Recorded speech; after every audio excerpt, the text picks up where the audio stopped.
नमस्कार, मैं हूं आलोक जोशी और आप देख रहे हैं बिज़ अड्डा। और बिज़ अड्डा में आज हम बात कर रहे हैं कुछ ऐसी कंपनियों की जिनको आप कभी स्मॉल कैप कहते हैं, मिड कैप कहें, लार्ज कैप कहें।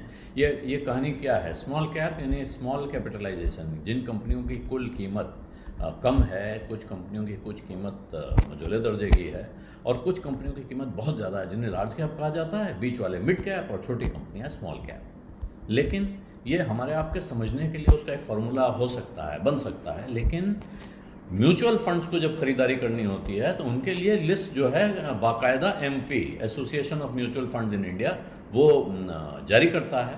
और उम्मीद ये है कि अब इस बार जब लिस्ट आएगी तो कुछ इसमें उतार चढ़ाव देखने को मिलेंगे और जो उतार चढ़ाव होंगे उसमें, और ये जनवरी में लिस्ट आनी है, ध्यान रखिएगा, 6 महीने में एक बार आती है, जनवरी में अगली लिस्ट आएगी। और बाजार में उम्मीद की जा रही है, नुआमा ने इस पे एक रिपोर्ट भी निकाली है, उनका कहना है कि हमने गणित जोड़ी है, 14 स्मॉल कैप स्टॉक्स हैं जो छोटे स्टॉक अभी माने जाते हैं, जो अब मिड कैप कैटेगरी में जा सकते हैं। इनमें सुजलॉन एनर्जी शामिल है, कल्याण ज्वेलर्स, केईआई इंडस्ट्रीज और अभी जो हाल में लिस्ट हुई जेएसडब्ल्यू इंफ्रा। इसके अलावा उनका कहना है जो 10 शेयर ऐसे और हैं जिनमें Mazagon Dock, Lloyd Metal, SJVN, Credit Access Grameen, Emami, Exide Industries, Ajanta, Glenmark, Nippon Life और 5 स्टार बिजनेस, ये शामिल हैं। तो इनके बीच में अगर आप देखें, जो पहला नाम उनकी लिस्ट में है वो है सुजलॉन का।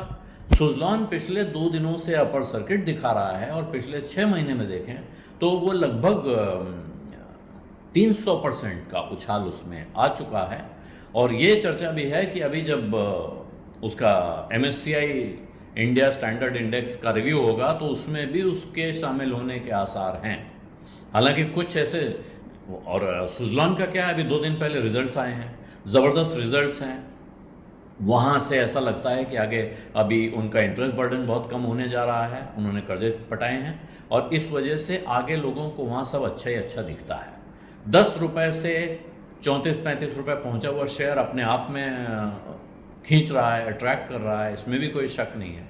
लेकिन ये ध्यान रखना चाहिए कि ये वही शेयर है 2008 में 390 रुपये के हाई पर था, वहाँ से गिर के 10 रुपये के आसपास पहुँचा, जहाँ से अभी ये संभलने की कोशिश कर रहा है। तो अगर कोई पिछले 6 महीने की तेज़ी देख के इसकी तरफ अट्रैक्ट हो रहा है, दांव लगा रहा है, सोच रहा है, तो उसको सोचना 2-4 बार चाहिए। मना करने की बात नहीं है, ये नहीं कि आप न लगाएं, आपने अगर अच्छी तरह सोच लिया है, विचार कर लिया है, आपके एडवाइज़र ने भी आपको सलाह दी है और आपको पूरा भरोसा है अपने जजमेंट पर, तो फिर ये तो आपका फैसला, आपका पैसा।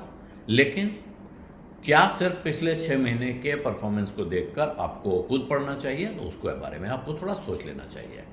और जब हम बात कर रहे हैं कि सुजलॉन कहाँ से कहाँ गिरा, तो अभी इस वक्त कुछ कंपनियां ऐसी हैं जिनको अभी मिड कैप से स्मॉल कैप में जाने के लक्षण दिखाई पड़ रहे हैं, तो उनके नाम भी सामने आ रहे हैं। तो उसमें है Rajesh Exports, Aarti Industries, Pfizer, Vinati Organics, Crompton Greaves, Bharat Dynamics, Atul, Navin Fluorine, Whirlpool, Laurus Labs, Sumitomo Chemicals, Aditya Birla Fashion, Bata India और कजारिया सिरेमिक्स। ये जो रीशफल होता है, कैटेगराइजेशन बदलता है, इसकी वजह से जैसे ही कोई कंपनी स्मॉल कैप से मिड कैप में चली जाएगी तो फिर जो स्मॉल कैप वाले म्यूचुअल फंड्स हैं उनको उसे बेचना होगा, निकालना होगा और उसको वो मिड कैप फंड्स में जाएगा। मिड कैप फंड्स के लिए खरीदना होगा।